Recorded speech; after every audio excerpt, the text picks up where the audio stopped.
tayo pinakakapagpatuloy po sa ating mga buhay. So buksan po natin ang salita ng Diyos dito po sa Genesis chapter 41. Yan, tingnan natin ang ating mga Bibles.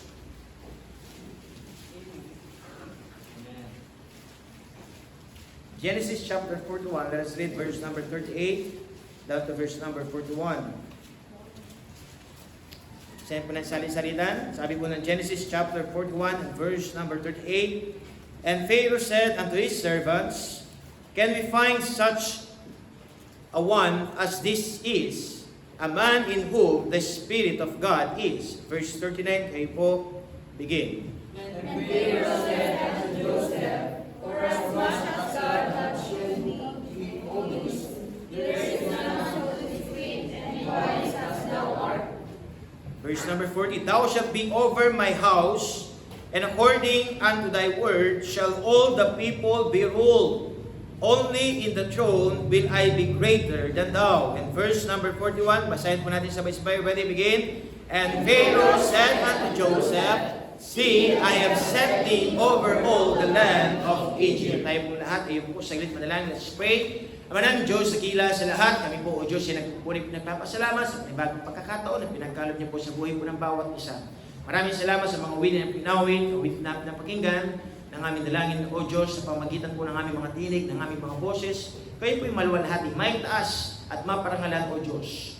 Kami rin po yung nagpapasalamat, O Diyos, sa pagkabasa po ng ipong kasulatan na aming pong pagbuli-bulayan, na dalangin po, O Diyos, sa atong banal na Espiritu, kayo pong kumilos sa aming pong kalagitnaan, ipaunawa niyo po ang inyong pong mga salita, lalo-lalo na po, O Diyos, sa aming pong mga bisita sa oras po nito, gabayan niyo po kami, sukuluban niyo po kami, O Diyos, na inyong pong dakilang kamay, huwag niyo po kayaan makagawa ang aming kaaway, na kami po ma-distract, kung hindi kami po, O Diyos, ay patuloy na alubin po ninyo sa inyong pong mga salita, na bagamat maraming mga pagsubok, mga problema, may mga suliranin man kami dinadanas, ay tignan po namin ang inyong pong mga salita sa pagkituto po ang pwede po namin panghawakan sa aming pong mga buhay. Bless you po, Diyos, ang inyong pong mga salita, itago niyo po sa inyong pong krus, at patuloy kayo pong may taas sa inyong mga buhay, at kasiyahan po, ibigay niyo po sa inyong pagpapatuloy. Kung aming dalangin, sa pangalan ni Jesus, Amen. Amen. You may please be seated now. So, to God be the glory. Last Friday, tayo pinagsagawa ng ating church outing. That the month of November, all the birthday celebrant ay ating sinelebrate ang kanilang kaarawan ng Friday. At nag-enjoy ang bawat isa. No? At this day ay birthday po ni Nanay Son. Amen. Pagkamat ay umiiyak, pero kailangan siya maging masaya sapagkat nadagdagan ng panibagong taon ng kanyang buhay. Amen? At tayo nagpapasalamat sa Diyos sapagkat ng last Friday din ay tayo pinagkaroon ng baptism. At meron tayong mga kapatiyo na sumunod na 14 baptism. Nga po, kaya yung nagkakaramutan, hindi sila mga bisita. No? At sila po ay sabihin natin mga part na ng ating church. No? Kaya tayo po, Diyos, na sa buhay po natin, na patuloy ang Diyos, ang masunod natin. Nga po, kaya yan, ganyan yung mga pinsan ni Ma'am Maylin, sila nakasunod sa tubig ng bautismo. Na sana talaga tayong lahat, nga po, ay magsama-sama sapagkat tinawag tayo ng Panginoon sa gawain na ito. Kaya dapat tayo magkaisa as a family, as sabi natin magkakapatid, no po, at magkakapuso sa isang layunin ng Diyos ay may sa ating mga buhay. So ipag-pray natin itong 14 na ito, no, na sana manatili sila. Alam naman natin kapag nabautismuhan, minsan may nanlalamig. Diba? Kasi daw nabasa sa tubig kaya nalamig. Diba? Minsan ayaw natin bautismuhan, no? Kaya kailangan silang bautismuhan para patunayan ang kanilang pagmamahal sa ating Panginoon Diyos. So ngayon po, dumako po tayo sa salita ng Panginoon na kanya po inianda para sa ating buhay sa oras po nito, ang ating pag-aaralan in the life of Joseph. Now po, Joseph, kilala po natin si Joseph, mga kapatid, was mistreated by his brothers because they were angry with him and also jealous because of his reporting perhaps to their father of their evil deed as well as their laziness. So alam po natin, mga kapatid, si Joseph, isa po siya sabihin nating tao na may takot sa Diyos. Nandito, mga kapatid, papasinin po natin ang pananalita po dito ni Pharaoh. Sabi po sa verse number 38, And Pharaoh said unto his servants, Can we find such as one as this, a man in whom the Spirit of God is? Meron kaya tayo masusumpungan na isang tao ng Espiritu ng Diyos ay makikita natin sa Kanya. Ang ibig sabihin, ng tao makikita ang kabanalan, ng tao ito makikita ang sabihin natin may takot sa Panginoon, ng tao ito makikita natin mga kapatid na siya ay punong-puno ng pag-asa. Alam niyo po ba mga kapatid, si Joseph, sabi po ng ating nabasa kanina, si Joseph mga kapatid, meron siyang kapatid, meron siyang mga kapatid. 12 lahat sila. Alam niyo po ba yung 10, anong ginawa kay Joseph? Kasi si Joseph po, pangalawang bunso siya. No, pa, meron pa siya pinaka-bunsong kapatid. Pangalan ay Benjamin. No? So, mga kapatid, alam niyo po ba yung kanyang kapatid? Ministrated nila yung kanilang kapatid na si Joseph. Anong ibig sabihin? Lagi sila sabihin natin na inaaway. No? Lagi nilang sabihin natin kinagagalitan si Joseph. Lagi nila sabihin natin na talagang lagi sila nag-aaway. Lagi nasa-set aside si Joseph sa kanila. Bakit? Kasi Joseph, no? Malapit sa kanyang tatay. Malapit sa kanyang tatay. So, dumating yung time, wala naman natin yung mga magkakapatid, hindi mo mape-perfect yan. Kaya nga itong tatlong ito, lagi nag-aaway. Diba? Pero tingnan natin mga kapatid, Joseph, ano po nangyari? Bagamat sabihin natin siya tinrato na hindi maganda. Alam niyo ba, dinanas ni Joseph? Napakatindi ng kanyang dinanas. Could you imagine? Ibinenta siya ng kanyang mga kapatid. Pinagtangkang patayin. Could you imagine, kapatid mo, papatayin mo? Diba? Hindi ka pa naman mga siraulo. Kayo magagawa niyo, kapatid niyo, papatayin niyo. Diba dapat magkakapatid nagtutulungan? Amen? Amen. Diba? Magkakapatid nagtutulungan. Magkakapatid nagmamahalan. Magkakapatid dapat nag-uunawaan. Hindi kayo nag-aaway. Diba? Hindi kayo sabihin natin na wala mo, bisa na may pag-boxing. Diba? Wala ko na yung referee, tayo, boxing kayo. O kaya ako na yung boxing kayo. Isa kayo? Di ba? Kaya po tayo, pag-boxing ang kayo eh. Joke mo, di ba? No? Kaya ko dyan, imagine mga kapatid, pero si Joseph dinanas to. No po, nakaranas siya sabihin natin ng kalungkutan, matindi kalungkutan, hindi niya maunawaan. Could you imagine, pinagtaka ang patay? No po, inuulog sa balon. No po, and then ilang araw doon, di binibigyan ng pagkain. Tangkang iiwanan na, ahayaan siya mauhaw, ahayaan siya magutom doon, hanggang siya mamatay. Yun po ang ginawa ng kanyang mga kapatid. Pero, anong ginawa ng kanyang mga kapatid? Kung papatayin natin si Joseph, walang pakinabang. Mas maganda gawin na lang natin kay Joseph, ibenta natin para magkaroon pa tayo ng pera. Can you imagine? Pinagkakitaan pa ang kanilang kapatid, ibinenta. Ginawa ang alipin. Yun ang ginawa, yun ang naranasan ni Joseph. Mga kapatid, napunakang natin, napakahirap. Pero ano ginawa ni Joseph? Hindi pa rin siya nawala ng pagtitiwala sa Diyos. Po? Kaya dito mga kapatid, ito ang pinakamasakit. Po? Ang sabi dito, when Joseph's brothers sold him into slavery rather than killing him, they had selfish motive. There was no profit in murder. But condemning their hated brother to a lifetime of servitude in the foreign country would fill their pockets. Imagine? No? Yun nga, ibinenta sila. Ibinenta nila yung kanilang kapatid na sila'y maging alipin doon sa, sabihin natin, ibang lugar. No? Napakalayang lugar. No? At yung kanyang mga kapatid ay magkaroon ng kanilang pera. Natiis nila yun sa kanilang kapatid. No? Kaya dito mga kapatid, makikita natin, napakahirap ng dinanas. No? Sabi dito mga kapatid, they certainly had no idea that Joseph would be raised up by God to become the second most powerful man in the world. No? Dito sa ating text mga kapatid, sabi dyan, si Joseph, ano po nangyari? Siya ang naging kanang kamay ng hari na si Pharaoh. Sabi dito mga kapatid, walang sino man ang mas tataas pa sa iyo kung hindi ako lang. Sabi po sa verse number 40, thou shalt be over my house, and according unto the word shall all the people be ruled. Only in the throne will I be greater than thou. Would you imagine? Sabihin natin si Joseph, no, talagang hinarakan ng kanyang pagkatao, no po, inalipos na siya, ginawang alipin, nabilanggo siya, no po, dumanas sa kaindik-indik na mga pagsubok, problema. Siya nag-iisa sa isang lugar na hindi niya alam. Pero ang ginawa mga kapatid, inihahanda siya ng Diyos, inihahanda ng Panginoon si Joseph sa mas malaking responsibilidad. At yun nga mga kapatid, na siya ay gagamitin para iligtas yung bansang Israel. Maalis sa kagutuman. No po? Kaya nangyari dito mga kapatid, pagsilip po natin ang pamagat po ng ating mensahe. Ang sabi ng ating mensahe mga kapatid, a God who never let us down. Diyos na hindi tayo haayaan bumagsak. Marami ang nagpabagsak, marami ang nagtangkang, sabi natin, ihulog, ibagsak, patayin, pahirapin si Joseph. Pero buti na lang may Diyos na hindi siya inayaang bumagsak. May Diyos na hindi siya inayahang maghirap. Sapagkat nga ang Diyos, kung ikaw ay nagiging tapat sa Panginoon, nakikita ng Panginoon. No po, ang iyong pagtatapat. Anong gagawin ng Panginoon? Susuklian niya ng biyaya. Susuklian niya ng pagpapala. Kaya nga si Joseph, mga kapatid, naging kilala siya. No, naging kilala siya. Kaya sabi po ng ating pinag-aralan, mga kapatid, tingnan po natin 3 things we must study and understand in our own hearts and minds that God will never let us down. Let us learn in the life of Joseph. Sabi po ng unang punto, mga kapatid. Sabi ng unang punto, basahin nga ninyo. Number 1, ready, begin.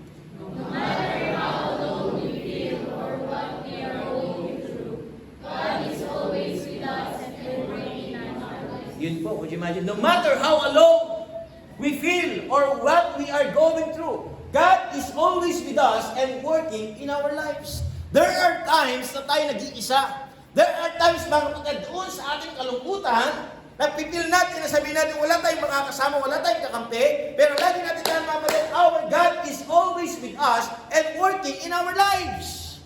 Na po, sabi ko nga po sa inyo, mga kapatid, nag-iba yung kwento nung kayo'y nakinig ng kanyang salita, nung kayo, mga kapatid, magsisi ng inyong mga kasalanan, nung kayo ay tinanggap nyo si Kristo sa inyong mga puso. Nag-iba ang kwento. Nagkaroon ka ng pag-asa ngayon. Dati walang pag-asa. Bakit? Kasi wala si Kristo sa iyong puso. Pero nung si Kristo ay tinanggap mo sa iyong puso, nagkaroon ng malaking pagbabago. Bakit? Kasi ang sabi ng Panginoon, hindi ka na mag-iisa. Lagi na kitang kasama. Amen. Mga problema, siguradong darating. Mga pagsubok, siguradong darating. Pero ang sabi ng Panginoon, ang kagandahan, hindi ka nag-iisa. Kasama kita. Amen. God is always with us and working in our lives. Now, Joseph was trying to survive and be faithful to God amidst every trying circumstances, and his circumstances did not improve when he did right. In fact, his commitment to doing what was right put him in prison. Could you imagine? Tama naman yung ginagawa ni Joseph. Tama naman sabihin natin yung kanyang ginagawa. Wala siyang sabihin natin inaalipusta. Wala siyang sabihin natin inaaragobyado. Pero ano nangyari? Nakulong pa siya. Diba? Nandun siya pa siya, doon sa kulungan. Pero kahit saan pumunta si Joseph, nang sabi ng Panginoon, mga kapatid, kahit saan pumunta si Joseph, lagi gumiginhawa ang buhay niya. Lagi siyang pinagkakatiwalaan. Lagi siyang nagpo-prosper. Bakit nga? Kasi nandun nga ang Diyos.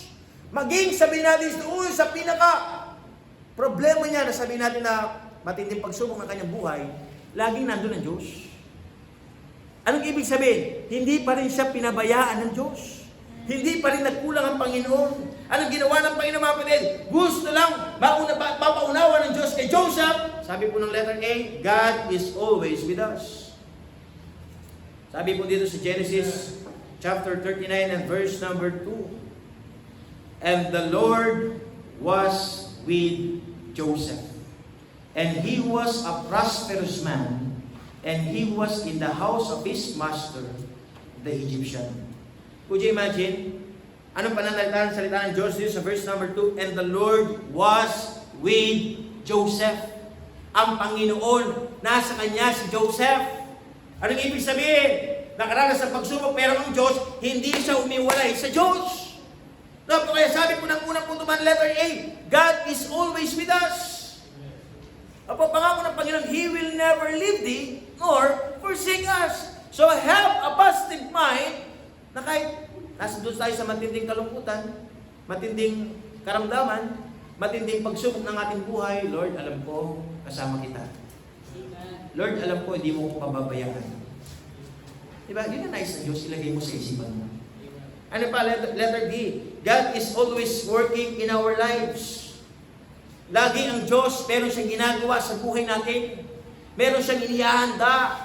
Ano po sabi sa verse number 21, chapter 39 and verse number 21, but the Lord was with Joseph and showed him mercy and gave him favor in the sight of the keeper of the prison. Would you imagine, nakulong na siya? Pero sabi ng Diyos, nandun ako. Kasama ko si Joseph. Hindi ko siya iiwan. Anong ginawa mga kapatid? Maging yung tagapagbantay ng kulungan. Naging maganda ang pagkikitungo niya kay Joseph. Kasi nga si Joseph, nakita niya, mapanalangin na tao. Nakita niya si Joseph, malapit sa Diyos, lagi nag-pray. Kaya nagtatanong siya, bakit nakulong ang tao nito? Bakit nandito sa kulungan? Kung makikita ko ang kanyang buhay, napakaganda ng kanyang pagkikitungo. Maganda ang pagkikitungo niya sa akin, di siya naging sakit ng aking ulo. Hindi lagi siya sumusunod. Bakit? Kasi nga, nandoon ang pagkilos ng Diyos.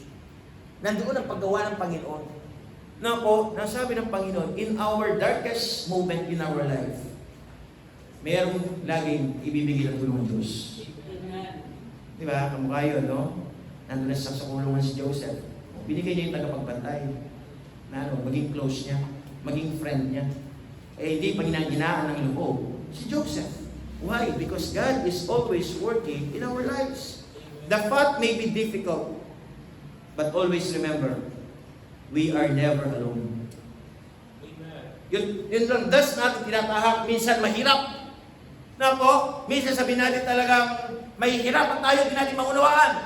Pero sabi ng Panginoon, but always remember, we are never alone. Sabi ng Panginoon, Isaiah chapter 41, verse number 13, for I, the Lord thy God, will hold thy right hand, saying unto thee, fear not thou, for I am with thee. Diba? Be not afraid, for I am thy God. Would you imagine? Sabi doon sa Isaiah chapter 41, verse 13, for I, the Lord thy God, will hold thy right hand, saying unto thee, fear not. Fear not! Huwag kang matakot! Kailangan maging matatag ka. Sapagkat sabi ng Panginoon, nandito kita, hawak-hawak kita sa ating kamay, sabi ng Panginoon, gagabayan kita. Kaya sabi ng Panginoon, mga kapatid, God, our God, mga kapatid, will never leave us. No matter how alone we feel or what we are going through, God is always with us and working in our lives. Kaya sabi ng Panginoon, tignan mo ang Diyos mo. Our God will never let us down. Marami ang gusto magbabagsak sa atin. Marami ang gusto sabihin natin, i-down tayo. Pero kung ikaw ay talagang mananampalataya, kung ikaw ay talagang nakikinig ng Kanyang salita, kung ikaw ay talagang tumanggap kay Kristo sa iyong mga puso, sabi ng Panginoon, hindi tayo hayaan ng Diyos na bumagsak. Amen? Bakit? Because we are on the Lord's side. Amen? God is always with us. And He is working with us. Working in our lives. Number 2. Amen? Andiyan pa ba kayo? Amen. Number 2, basahin nga ninyo. Our responsibility is not to understand all what is happening, but to maintain our trust and faith in God, and to be faithful to Him no matter what happens. Our responsibility is not to understand all what is happening. Responsibility natin, hindi para maunawahan yung lahat ng nangyayari. Anong pinaka-responsibility natin? To maintain our trust to God. To maintain our faith in God. Amen? And to be faithful to Him no matter what happens. Kagaya po ang nangyayari mga kapatid sa panahon po natin ngayon. May COVID-19. Iba't ibang klase sabi natin virus ang mga kumakalat. Nag-mutate. Diba? Sa balita, meron na naman African virus. Nag-mutate yung tinatawag na COVID-19. Ang sinasabi, mas nakakahawa. Yung bang sabi natin yung vaccine na meron tayo ngayon, kasi halos vaccinated na mga tao. Diba? Pero nahahawa pa rin sila. At pwede pa rin sila sabi natin mamatay. Kung papasinin natin, Pira, bakit ganyan? Meron tayong vaccine, tapos meron na naman panibagong virus. Meron na naman pagnibago, meron na naman. Diba? Sabi ng Panginoon, hindi mo problema na unawain yan. Ang kailangan mong gawin, sabi ng Panginoon, manatili kang magtiwala sa Diyos. Amen? Amen. Alam ng Diyos ang ginagawa niya. Amen. Di ba? Minsan maraming taong nanggugulo. Minsan maraming taong gustong sabihin natin makapanakit, makapanira, makapatay. Pero sabi ng Diyos, mga kapatid, always maintain to trust God. Always maintain our faith to God. Di ba? Always maintain. No, po, to be faithful no matter what happens. Until we die, we must found. May the Lord find us faithful. Diba? Dahil naman tayong kamatayan, kahit anong pagsubok ang ating naranasan sa ating mga buhay, we must be remain faithful. Hindi daratingin tayo sasabihin natin sa Panginoon, Lord, bakit mo ginanyan ang buhay ko? Lord, bakit mo akong pinabayaan? Lord, bakit mo ako iniwan? No, amen? Maintain our faith, maintain our trust, and be faithful to God. Diba? Minsan kahit wala na tayong pera sa bulsa, diba? Minsan nasasabi yung mga tao, Lord, bakit mo ka pinabayaan? Wala nang makain, wala nang... No! Maintain your trust to God. Have faith. Ang sabi nga ng Panginoon, yung mga ibon eh. Di ba? Di naman nagtatrabaho, pero pinapakain sila ng Diyos. Ikaw pa kaya na tao? Ikaw pa kaya na kanyang, sabihin natin, anak? Ikaw pa kaya na sabihin natin, naglilingkod sa kanya na ikaw ay pababayaan ng Diyos? Hindi tayo pababayaan ng Panginoon. Kaya lang ibig sabihin mga kapatid, magkaroon ka ng positibo kaisipan. Kakayanin mo yan. Buhay ka? May magagawa ka. May lakas ka, may abilidad ka. Di ba? Huwag ka lang basta matulog, magtrabaho ka, maghanap ka, kayo mga kabataan, mag-aral para kayo matuto. Hindi lang kayo puro online games. Di ba? Hindi lang kayo puro Facebook, hindi lang kayo puro TikTok. Wala magagawa sa buhay niyo yan. Anong kailangan nyo gawin? Ngayon pala, mag-aral na magilig na. Maging mahusay. Aralan ng mga bagay. Dahil darating yung time kayo tatanda. Di ba? At ang pinaka-importante, dapat habang kayo tumatanda, mas lalo kayo nagpapagamit sa Diyos. Amen? Pinayos ng Diyos. Sabi dito, letter A, na po, our responsibility is not to understand all what is happening, but to maintain our trust and faith in God and to be faithful to Him no matter what happens. Anong pinaka-nais ng Panginoon? Letter A, submission to God's will. Kailangan tayo magpasubmit. Diba? Sa kalooban ng Diyos. Kailangan tayo sabihin natin na magpa-under sa Panginoon. Ang ibig sabihin ng sub, di ba? From the word sub. Di ba? Di ba meron tayong tinatawag na submarine. Di ba? Ano ibig sabihin? Sa ilalim ng tubig yun, di ba? Sa dagat, submarine eh. O ibig sabihin ng sub, mga kapatid, papailalim ka. Magpapasakop ka. Itutuglong mong pen. Submission. Di ba? Anong ibig sabihin? May mission. Kaninong misyon? Sa Diyos. Anong gagawin mo? Magpapasakop ka doon sa misyon ng Diyos. Amen. Diba? Magpapa-under ka sa kagustuhan ng Diyos sa iyong buhay. Nasasabihin mo, Lord, marami akong gustong puntahan, marami akong gustong gawin. Pero kung anong gusto mo sa buhay ko, magpapasakop ako. Amen. Amen? Dapat ganun eh. Diba? Dapat ganun. Now, kaya dito mga kapatid, Genesis chapter 15, verse number 19, and Joseph said unto them, fear not, for I am the Lord, for am I in the place of God. In Joseph's life, he did not retaliate or resist what was happening to him, but he submitted to the will of God with a gentle attitude. Dito siya nag-resist. Ang sabi ng salita ng Diyos. Hindi siya nagpumiglas. Hindi sabihin natin na kinagdam ang Panginoon. Kasi lagi na nanaginip si Joseph. No po? Yung bang lahat ng kanyang mga kasama, yuyuko sa kanya. Pati nga yung tatay niya, yuyuko sa kanya. Di ba? Pero ang sabi niya mga kapatid, parang iba yata yung panaginip ko. Ano nangyari? Ibinanta ako ng mga kapatid ko. Munti ka pa nila akong ipatay. Nakulong pa ako, naghirap ako. Would you imagine? Pero anong ginawa ni Joseph?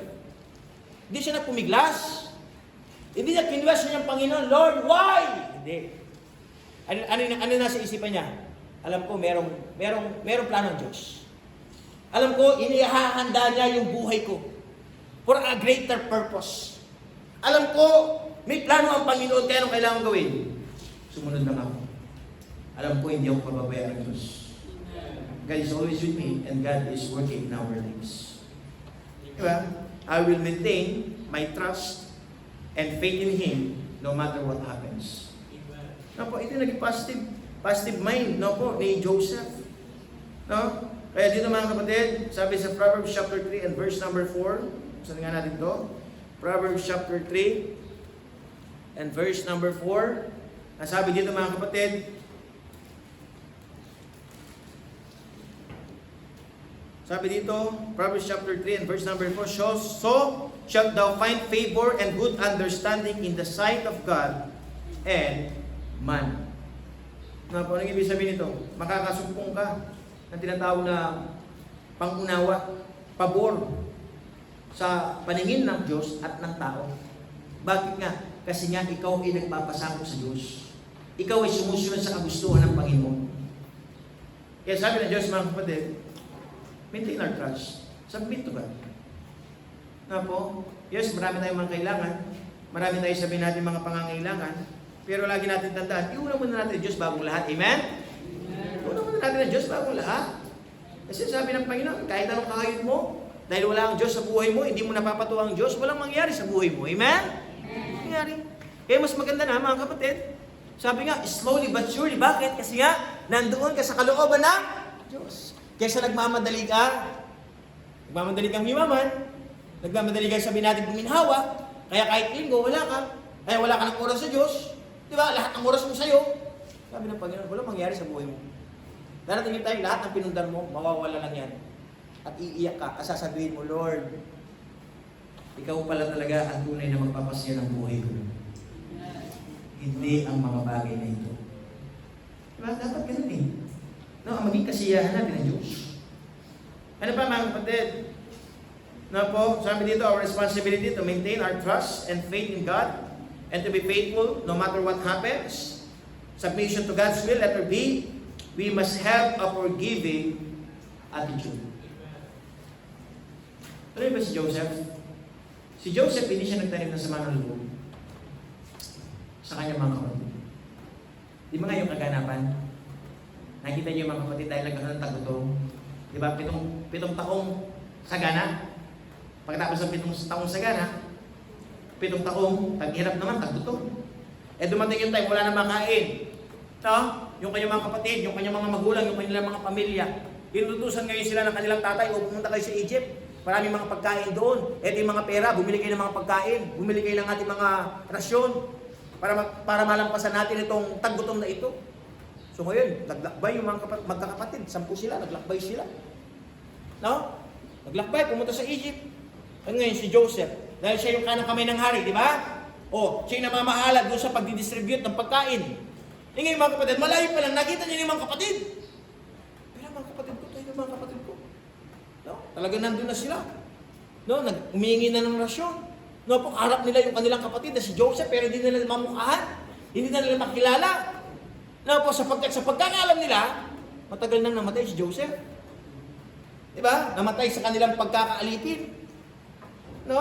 Pero anong ginawa ni Joseph? Nung nakita niya ang mga kapatid, binigyan ng magandang treatment. Pinakain sila. Yan na, yung maganda tayo ng maraming pagkain. Tapos sinawag yung mga kapatid, nagugulan yung mga kapatid. Sabi, bakit tayo pinatawag ng gobernur? Bakit tayo pinatawag? Bakit tayo pinapakain? Diba? So, nagtataka ngayon sila. So, nandun sila mga kapatid, kumakain sila, sige, pakain kayo dyan, hindi nyo babayaran yan. Magpakabusog kayo. Sabi ni Joseph sa kanyang magkakapatid. Di ba? Bakit mga kapatid? Kasi pinatawad sila eh. Hindi nagtanim ng sama ng loob. Alam niya, may plano ang Diyos. Kaya nangyari yung mga bagay niya sapagkat may plano ang Diyos. Hindi nagtanim ng sama ng loob. Hindi niya sinabi, patayin sila! Pinakulong niyo ako, papakulong ko rin kayo, papatayin ko kayo, pahirapan ko kayo. Hindi gano'n. Di ba maraming tao, minsan, ginawan tayo ng masama, gusto natin gumanti. Di ba? Gusto natin gumanti. Sabi nga ng Panginoon, di ba? Pag binato ka ng bato, huwag mong batoy ng bato, baril mo yung joke. Pag binato ka ng bato, batoyin mo ng tinapay. Anong ibig sabihin ng mga kapatid? That is a golden rule, isn't it? Ginawan ka ng masama, ibalik mo sa kanya kabutihan. Kasi sabi ng Biblia, para maiya naman siya. Di ba? Para mapag-isip-isip siya. Sasabihin, ginagawa ko na ito ng masama. Sinusupladahan ko na, pero binibigyan pa ako ng pagkain. Di ba? Kaya sabi ng Panginoon, mga kapatid, huwag kang gumanti. Sapagkat ang Diyos ang ating tagapagganti. Amen? Kaya sabi ng Panginoon, huwag natin nilagay sa ating mga kamay. Ayaw ng Panginoon yung violence. Ayaw ng Panginoon, sustukan. Sige, suntukan kayo dyan. Hindi. Amen? Ayaw ng Diyos yun. Kaya sabi ng Panginoon, magkaroon tayo ng mapagpatawad na attitude. Diba? Hindi yung, tanda na ng kuya ko. Igiyawa na ka na ako, putang matuan na ako. Diba? O pag matanda ka na, ang gagawin sa kuya mo, tanda na nagiyawa na ka na ako. Pag-chemin niya dyan, kaidinan. Diba? Ganun ba? Ay mga nanay, natanda niyo, may ginawa ng mga kapatid niyo. Diba, sa totoo lang, wala nang perfect mga pamilya. Alam mo, perfect mga kapatid eh. Diba? Pero sabi na Diyos mga kapatid, pagin mo kung patawad ka. Nawain sila. Kung ka nagkakamali, sila tayo. Diba? Kaya sabi na Diyos, have a forgiving attitude. Hindi ka galiti ka. Diba? Di ba may mga bata, no? May mga magkakapatid, no? Dahil sinaktan siya, uupo yung kanyang kapatid, anong gagawin? Sisipahin yung kuwan, no? Para di makaupo. Ba't na may talpak yun? Di ba? Kasi bisa lang ganti. Bisa lang sabihan tao mong ilagay, karalang gamat, itang matsurang bagay. Kaya sabihan ng amana ng Ginoo, dapat hindi ganun. Forgiving attitude. Nga po, ang sabi ng Panginoon, lahat ng bagay na pag-uusapan. Nga po, kaya na nangyari doon tayo, mga doon sa kwenta, di ba na nangyari? Pinadala sila ng maraming pagkain, ng maraming bigas. No? Tapos hindi na pinabayad. Nagtataka ngayon siya, bakit hindi tayo pinabayad? No? Alam niyo ba yung bayad nila? Nilagay doon sa sako. Di ba? Eh tapos, dahil nakikain sila, yung pinakamagandang baso, ginto, ni Joseph, nilagay. Siya naglagay doon para test sila. Ano? Ano nangyari?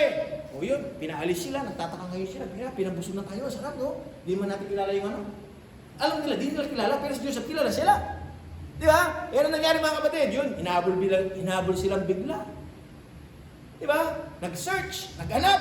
Kasi bakit? Nawawala yung baso ni Joseph, yung gintong baso. Tapos binuksan. Nakita ngayon nandun yung baso. Di ba? Nagtaka ngayon sila. So anong ginawa? Pinadala ulit sila. Nagtataka ngayon sila. Bakit? Kasi ginawa ni Joseph, susubukan lang sila. Gusto niya kasing makita yung kanyang bunsong kapatid. Bunsong kapatid ni Joseph, gusto makita, pinakuha lang. O sige, sabi nila, dahil sa inyong ginawa, no? May iwan mo na ang isa niyong kapatid. Ang gusto ko, dalhin niyo, alam ko meron pa kayong kapatid. Hindi na ba alam niya, mayroon pa tayong kapatid? Di ba? So anong nangyari mga kapatid? Sige, may iwanan muna. No? Yung panganay ng kapatid niya. No? Tapos sige, umuwi muna kayo. Dalhin niyo muna yung pagkain na yan at kunin niyo yung inyong nakakabatang kapatid. So nangyari mga kapatid, nandun sila. Dahil nung nawala si Joseph sa poder ng kanyang tatay, naging malungkot na yung tatay ni Joseph. Kasi nga, mahal na mahal ng tatay ni Joseph, si Joseph. Ngayon, yung pinakabunso, kukunin pa ngayon. Diba? Kasi nga, kailangan siya. So, natatakot ngayon yung mga magkakapatid, pira. No? Papayagan kaya tayo ng tatay natin na kukunin pa natin yung bunso natin kapatid. Nandun na nga siya sa kalungkutan. So, anong ginawa? Ginawa pa rin. Kailangan namin ipakita. Titingnan lang naman. Tapos ano nangyari mga kapatid, ang kaganapan, di ba? Pumunta na sila. Pagkakita pa lang ng bunsong kapatid, pumasok doon sa tahanan ni Joseph. Pagkakita pa lang ni Joseph, ano nangyari? Kinakap niya na ang kanyang kapatid. Nagtataka ngayon sila. Bira, gusto tayong pakulong. Di ba? Eh ngayon nakita lang yung bunso natin kapatid. Iyakap, umiiyak. Ano sinabi? Bakit nyo iniiyakap yung kapatid namin? Bakit pa kayo umiiyak? Ano sinabi ni Joseph? Ako to, si Joseph, ang inyong kapatid. Nabigla ngayon sila, mga kapatid. Nabigla. Bakit? Kasi nga, yung kanilang kapatid na inalipusta, kapatid na pinagtangkang patayin, kapatid na ibinenta, naging maganda ang buhay. Naging makapangyarihan sa Egypt. Kanang kamay ng hari. Matakot sila. Ano sinabi ni Joseph? Sabi ni Joseph, huwag kayong matakot. Hindi ako galit sa inyo. Diba? Inakap sila ni Joseph. Ano po? Kaya nakikita natin doon mga kapatid, mapagpatawad na attitude. Kaya dapat sa buhay po natin mga kapatid, ganun na maging katangian natin. Ano po? Sa pagkatasabi ng Panginoon, kung hahayaan natin yung galit sa puso natin, Ano yun naman yung galit? Pag nilagay mo sa puso yan, na sumisikip ang iyong dibdib. Tama? Siya, nilagawa natin yung isip. Diba? Pagdating tayo, may maging sanhin ang iyong kamatayan. Bakit? Kasi nagiging matigas ng puso mo. Forgiving heart. Amen? Kasi forgiving heart. Ayan natin, Diyos. Lord, kung nang bahala, kung nang gumanti sa akin. Basta ako, mananatili ako tapat sa iyo. Amen? Amen. Ating gawin. Kaya sabi na natin pinag-aralan mga kapatid, despite what he did to him, Joseph was still very kind to his brother. Because he knew that his brothers needed his kindness even more. We need God's kindness in our lives even if we are not kind as God's children. Yung bang kailangan natin yung kabaitan ng Diyos, kailangan natin yung biyaya ng Panginoon, bagamat tayo hindi mabait sa Diyos. Kasi hindi naman tayo perfecto.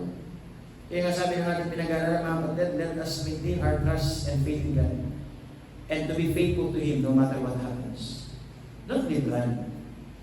Huwag mong iwan ang Diyos. Amen? Huwag mong iwan ang Diyos. Iwanan mo ng lahat pero huwag lang ang Diyos. Amen? Iwanan mo na lahat. Huwag kang maglayas. Diba? Hindi pa naglalayas eh. Meron problema, lalayas. Saan pupunta? Diba? Lalayas. Yung Diyos nga, di tayo nilalayasan. Tayo pa kaya aalis. Sabi ng Diyos, mga kapatid, let us maintain our trust and faith in Him. Amen? Number 3. Amen. Amen? Number 3. That's number 2. Number 3, basahin nga ninyo. Everything that happened to us was just another step on the path of God's plan for our life. In everything that happened to us is just another step. Now po, on the path to God's plan for our life. Now po, lagi yung tandaan sa ating mga buhay. Sa lahat na nangyayari sa ating mga buhay, now po, pinahihintulot ng Diyos yan para ano, tumatak tayo. And that is just, let us make that situation a stepping stone. Diba? To reach, now po, doon sa plano ng Panginoon. Now, alam niyo ba yung stepping stone? Nakaranas na ba kayo dumadaan kayo? Nasabi natin yung maraming tubig, tapos kailangan mong dumaan doon, ayaw mong madumihan. So ngayon, gagamit ka ng mga tuntungan. Tama ba? Para makapunta ka doon na hindi nahihirapan o nadudumian. No? O ano gagawin mo kung kailangan mo yung tinatawag na stepping stones? Yung apakan.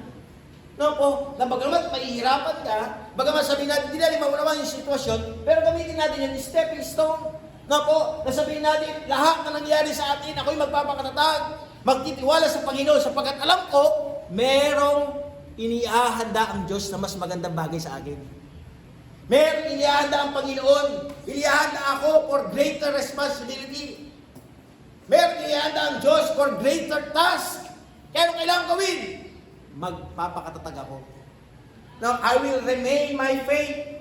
Now, everything that happened to us is just another step on the path of God's plan in our lives. Kasi sabi namin pinag-aralan mga kapatid. Like in the life of Joseph, everything that happened to him was just another step on God's plan for his life. Inihanda siya eh. Inihanda siya mga kapatid for a greater work. Ano nga? Kasi nga gagamitin siya to be a governor. Kaya nga dito mga kapatid, makikita natin, bagamat gano'n na nangyari kay Joseph, hindi siya pinabayaan ng Diyos. Hindi nagkulang ang Panginoon sapagkat nga nandoon ang biyaya ng Panginoon. Sabi dito mga kapatid, Genesis chapter 29, verse number 4. And Joseph found grace in his sight. And he served him and made him overseer over his house and all that he had put into his hand. Would you imagine? Ano nakita kay Joseph? Biyaya ng Diyos. Biyaya ng Panginoon. Bakit tayo nakapatuloy sa buhay? Dahil kagustuhan ng Diyos. Biyaya ng Panginoon. Kaya sabi ng Diyos, always cling. Always sabi natin, hold. Doon sa biyaya ng Panginoon, grace of God. Sabi doon letter A, God is preparing us for great work. Now, what Joseph couldn't see at that time was that God was preparing him for a great work. Hindi natin naintindihan eh, hindi natin maunawaan. Pero ang sabi ni Joseph, mga kapatid, magtatras ako sa Panginoon. Diba? Kasi alam mo nga ni Joseph, meron ibibigay ng Diyos sa kanya na great work. Kaya sa buhay niyo, mga kapatid, we have a great work. Amen? Kaya sa buhay natin, huwag tayo susuko. Amen? Huwag tayo susuko. Huwag tayong aayaw. Sabi natin sa hamon ng buhay, huwag tayong aayaw. Kailangan tayo tumindig. Titindig pa tayo sa ating sariling lakas? Hindi. Titindig tayo na kasamang Diyos. Amen? Titindig tayo na kasamang Diyos. Nasasabihin natin, Lord, kakayanin ko ito. Titiisin ko yung kapatid ko kahit makulit. Titiisin ko yung mga anak ko kahit ang titigas ng mga ulo. Gusto ko ng pagsasakalin. Di ba? Pero huwag mong gagawin. Di ba? Kasi nga, yan ay regalo ng Diyos na kailangan mong ingatan. Ha? Kaya sabi ng Panginoon, mga kapatid, anong kailangan mong gawin? Ha? Kailangan mong ilagay doon sa positibong kaisipan that the Lord is doing a great work. Na kaya kung tayo ayaw, gusto ko ng buhay, huwag kang ayaw. Huwag susuko. May karamdaman kayo. Hindi ko alam, may mga buhay, mga dinadala sa inyong mga buhay. Yung iba may mga karamdaman, mga matitining mga karamdaman. Hindi biro-biro mga karamdaman. Pero I tell you mga kapatid, huwag ka mawala ng pag-asa. Andiyan ang Diyos. Manatili ka lang sa iyong paglilingkod. Manatili ka lang sa iyong paggawa. Na po, ang Diyos natin ay hindi tulog. Amen? Ano kailangan natin? Mamuhay tayo ng masaya. Bakit?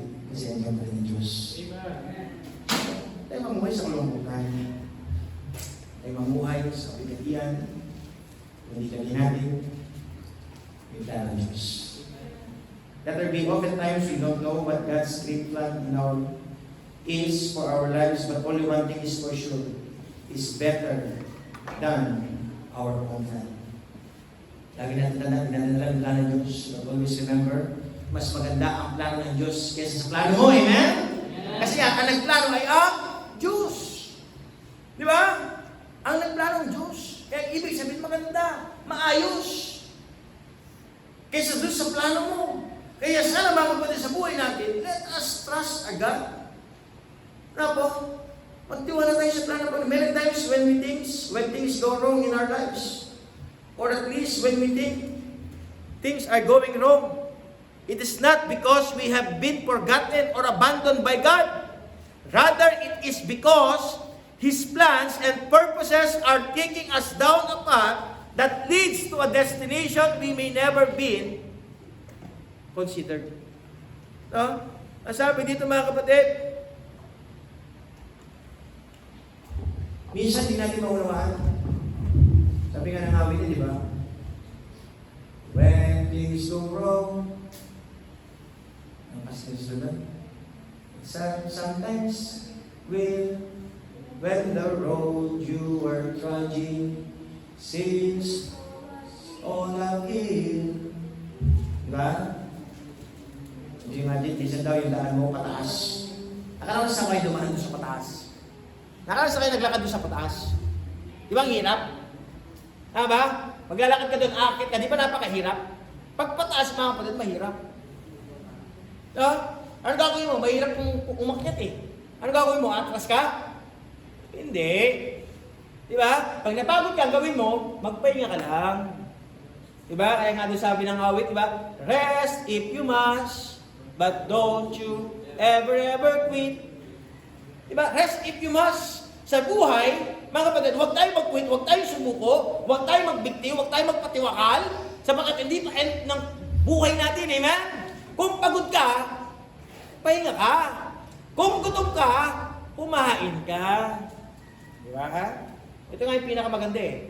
Never na never ka magdidesisyon kapag gutom ka. Never na never ka magdesisyon kapag mainit ang ulo mo. Never na never kang sabihin natin na magdidesisyon kapag galit ka. Ano kailangan mo gawin? Tulog ka muna. Pahinga ka. Para maimas-masan ka. Di ba? Ganun kasi, minsan, lang eh, init lang ng ulo eh. Minsan, gutom lang eh. Minsan, pagod lang eh. Ganun kailangan mo? Pahinga ka lang. Relax ka muna. Di ba? Huwag kang susuko, huwag kang ayaw. Di ba? Kaya sabi ng Panginoon mga kapatid, go on. We must go on. We must keep it on. No? Kaya sabi dito mga kapatid, sa buhay natin, as we fulfill God's great plan for our lives, and in a gratitude for His faithfulness that He has never failed us. This is what we should always keep in our hearts. Tignan natin mga kapatid. Habang ginagampanan natin yung kalooban ng Diyos sa buhay natin, tayo ay sabihin natin maging mapagpasalamat sa katapatan ng Diyos. Sapagkat hindi naman tayo binibigo ng Panginoon. Amen? Binibigo ba tayo ng Panginoon? Hindi tayo binibigo ng Panginoon. Nagiging bigo ka kasi hindi mo pinagiging nais ng Diyos. Diba? But I tell you, hindi tayo bibiguin ng Diyos kasi nga Diyos siya eh. Ang Diyos natin ay Diyos ng pag-asa. Ang Diyos natin ay Diyos ng kasiyahan. Ang Diyos natin ay Diyos ng kapayapaan. Diba? He will never fail us. Only by the grace of God while we are still living in this world. Diba? Only by the grace of God. Now po, it is our privilege to be an instrument in the ministry of God. Biyaya ng Panginoon tayo nagagamit. Nagiging instrumento tayo sa gawain ng Diyos. Amen? Hindi dahil sa ating kagalingan. Hindi dahil sa ating abilidad. Hindi dahil kung anong meron tayo. Biyaya ang ibig sabihin, pribilehiyo natin na gamitin ng Diyos. Kasi nga naghanap ang Diyos na magagamit niya. Diba? Kasi dalawa na yan. Hindi ka nagpapagamit sa Diyos, sino gumagamit sa iyo? Si Satanas. O, ang tanong kayo, kanino kayo gusto magpagamit? Kay Satanas o sa Diyos? Sa Diyos, amen? Kaya sabi ng Diyos, Papa, take it as a privilege. Gagamitin ako ng Panginoon dito sa simbahan na ito. Sa mga new believers, new baptized members, di ba? Brother Thomas, Brother Miguel, di ba? Brother Nico, gagamitin kayo ng Panginoon dito. May purpose sa Diyos, di ba? Sister Rose Ann, Brother DJ, keep on lang kayo, Tatay Marlon, Sister Chelsea, Sister Jenica, Sister Erica, keep on lang kayo. Gagamitin kayo ng Panginoon dito. This is the right church for you. This is the right family na binigay ng Diyos sa iyo. Sapagkat ang sabi ng Panginoon, ito ang makakatulong mo sa iyong buhay. Di ba? Kaya sabi ng Diyos, don't leave this church. Love this church. Amen? Protect the unity of our church. Kaya sabi ng ating pinag-aralan mga kapatid, God will never let us down. Our God will never let us down. Hindi tayo hayaan ng isang Diyos. Kaya sana sa buhay natin, patuloy natin pangawalan ang salita ng Diyos. You must understand that no matter how alone we feel or what we are going through, God is always with us and working in our lives. Remember, our responsibility is not to understand all what is happening, but to maintain our trust and faith in God and to be faithful to Him no matter what happens. And everything that happened to us is just another step on the path to God's plan for our life. Just always remember that we have a God who never let us down. And lahat tumayo, susunod is I believe in Diyos na musap sa bukit ng bawat isa. But in this life, we don't live in a perfect life, perfect family, perfect surroundings, perfect friends, perfect community. There's no such as perfect. There is no perfect church. Kasi bakit nasa mundo pa tayo? Nandiyan pa ang kasalanan. Nandiyan pa si Satanas. Nagumugulo sa ating mga isipan, sa ating